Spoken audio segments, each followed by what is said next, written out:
الشیطان الرجیم بسم اللہ الرحمن الرحیم۔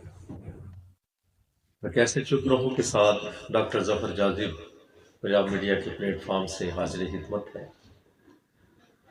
سامعین، آج کل جس طرح اہل خاندانوں میں آٹے کی تقسیم کی جا رہی ہے،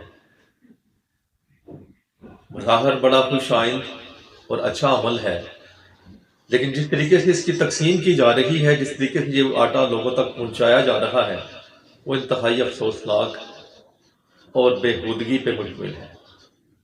ابھی آپ کے سامنے ایک ویڈیو پیش کرتے ہیں کہ جس میں ایک خاتون بیچاری اس آٹے کی بھگدڑ میں وہ اپنی زندگی کی جنگ ہار گئی۔ آپ اور دین تو کہتا یہی ہے کہ آپ اگر کسی کو کچھ چیز تقسیم بھی کریں، خیر بانٹیں، تو دوسرے کو کانوں کان خبر بھی نہ ہو۔ لیکن پتہ نہیں انہوں نے نمائش کا یہ کون سا طریقہ رکھا ہے اور کس طریقے سے یہ تقسیم کر رہے ہیں۔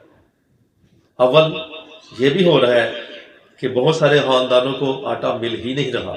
وہ جن کی ڈیوٹیز لگی ہوئی ہیں آٹا تقسیم کرنے کی، جن کے یہ فرائض ہیں، وہ اس معاملے میں یہ کر رہے ہیں کہ اپنے تعلق والوں کو وہ آٹا تقسیم کر رہے ہیں، اور جو بیچارے اس کے مستحق ہیں، جو اہل ہیں، انہیں محروم رکھا جا رہا ہے۔ شان فاروق کے ہر ایک کو مہیا کرتے، ان کی بستی میں جو گھر گیہوں سے خالی ہوتا۔ ویڈیو کا ایک منظر دیکھیے میری بات کی تصدیق کے لیے۔ كل نفس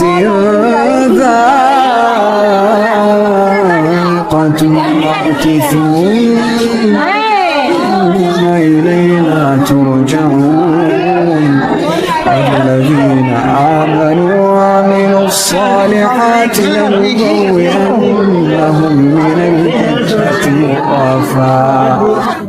یقیناً یہ منظر آپ نے بھی دیکھے اور آپ میری اس بات کی